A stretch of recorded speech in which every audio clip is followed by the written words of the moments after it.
वालेकुम दोस्तों की हाल चाल है जनाब। तुसी वेखदे पे गुलाम अहमद टीवी ते मैं तुहाडा मेजबान हाजी गुलाम अहमद। दोस्तों सब तो पहले अपने चैनल नूं करना सबसक्राइब ते नाल लगे बेल आइकन नूं करना क्लिक ताकि साडी अच्छी ते नवी वीडियो दा नोटिफिकेशन हमेशा ही तेरा वीरां भरावां नूं मिलदा रहे।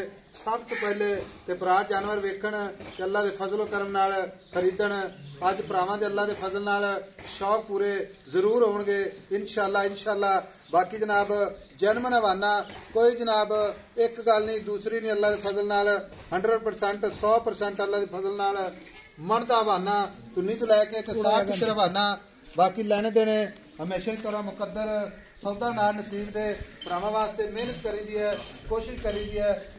बाकी जनाब अल्लाह के फजल नाल मेरा कैमरामैन अपने कैमरे की नजर नाल तसल्ली नाल विखा रहा है तुन्नी तो लैके ते सार तक हवाना। अगर ना होवे तो फिर जनाब भरावां ने अज गिला जरूर करना। बाकी अल्लाह की मेहरबानी ने इंशाअल्लाह जनमन चीज़ां सफर करके भरावां नूं विखाईयां जांदियां ने उन्ना ही हवाना अगे माशाअल्लाह। अगली खीरी कैमरामैन साहब तसल्ली नाल विखाओ ताकि वीरां नूं समझ आवे वाकई जनाब जनमन हवाना अल्लाह के फजल नाल मझ माशाअल्लाह कद चंगा लाम चंगी। बाकी जनाब हड्डी अल्लाह के फजल नाल कुआड़ा हड्डी। बाकी जनाब खुड्डा पुट्ठा टाक कैमरे मेरी दी नजर है भरावां ने तसल्ली करनी है। मेरा कैमरामैन तसल्ली नाल विखा रहा है अल्लाह के फजलो करम नाल। बाकी लैने देने मुकद्दर हुंदे ने सौदा नाल नसीब दे नीली दे बटन लगे ने। कैमरामैन साहब भरावां चार फेरे जनाब तसल्ली नाल विखाया जे पशम पूरी गिट गिट माजा कद चंगा लाम चंगी। बाकी सोहना थण पूरी लोकेशन ते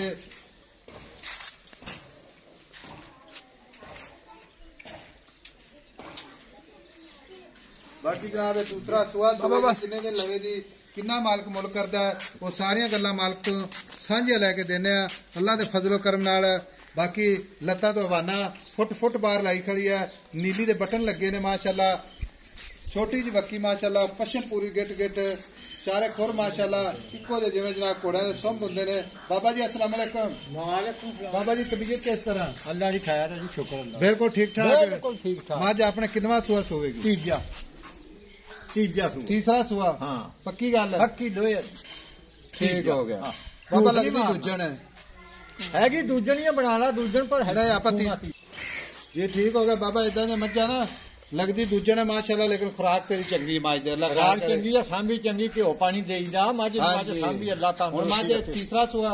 तीसरा सुआ मैंने सुना सवेरे मैं दे दिन भी पूरे। अच्छा सवेरे दिन सुबह देने दे पूरे अल्लाह नूं पता ने कट्टी देनी के कटा देना। बाबा थना भी कोई काटा वादा छट्टा फोरा दी गारंटी होगी? मौके ते आन के अगला ने चोवे तसल्ली करे थना दी मैं गारंटी दूंगा इदा मैं ले जावे थना दी मेरी गारंटी। अच्छा हाँ बिल्कुल कोई ये छट्टा नहीं कोई पुहार नहीं। अच्छा हाँ बिल्कुल दुध मैं दूंगी पूरा 20 किलो एरकी।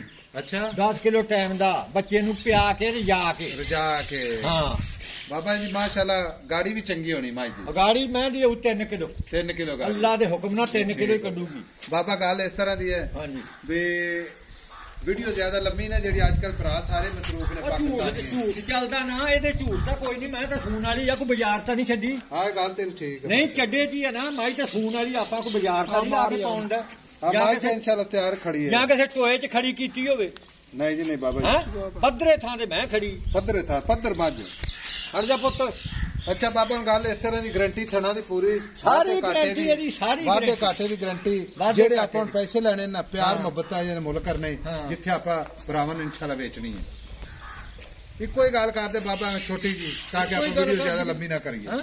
4,90,000 दी मैं दे देंगे 5 लाख दी मैं 10 छड़ दिया। मज 5 लाख दी मज 5 लाख देवांगे 4,90 दी 4,90,000 दी मैं दे दिया। कोई इहदे विच माड़ा मोटा प्यार मुहब्बत हो जाएगा ਇਹਦੇ ਵਿੱਚ ਹਾਜੀ ਹੁਣ ਕੀ ਕਰਨਾ ਕੋਈ ਤੇ ਪਿਆਰੇ ਹੋ 1000-2 ਦਾ ਤਾਂ ਅਗਲਾ ਕਰ ਹੀ ਲੈਂਦਾ। ठीक हो गया बाबा जी खाना की गारंटी ਖਾਣਾ ਦੀ ਸਾਰੀ ਗਰੰਟੀ। सुआ तीसरा ਛੱਟਾ ਮਾਰੇ ਮੇਰੀ ਪੁਹਾਰ ਮਾਰੇ ਮੇਰੀ ठीक हो गया ਖਾਣ ਦੇ ਵਿੱਚ ਕੋਈ ਰੌਲਾ ਹੋਵੇ ਮੇਰੀ तेरी ठीक ਹਾਂਜੀ 4,90,000 4,90,000 बाकी भरावां नूं इंशाल्लाह तसल्ली नाल विखा दित्ती मज तीसरा सुआ अल्लाह के फजल नाल। ये मज ने कट्टी देती मज ही 10 लाख दी है। अच्छा ये कट्टी मज देगी ना दिन सवेरे पूरे मैं दे बाबा ये की गल है तो फिर ये कट्टी नूं लोग रीकदे आ जी। अच्छा हाँ ये कट्टियां नहीं कित्थों लभदियां रब ही दिंदा। ठीक होगा मिलांगे जनाब एक अच्छी ते नवी वीडियो दे नाल। अल्लाह निगहबान पाकिस्तान जिंदाबाद। अल्लाह तंदुरुस्ती रखे।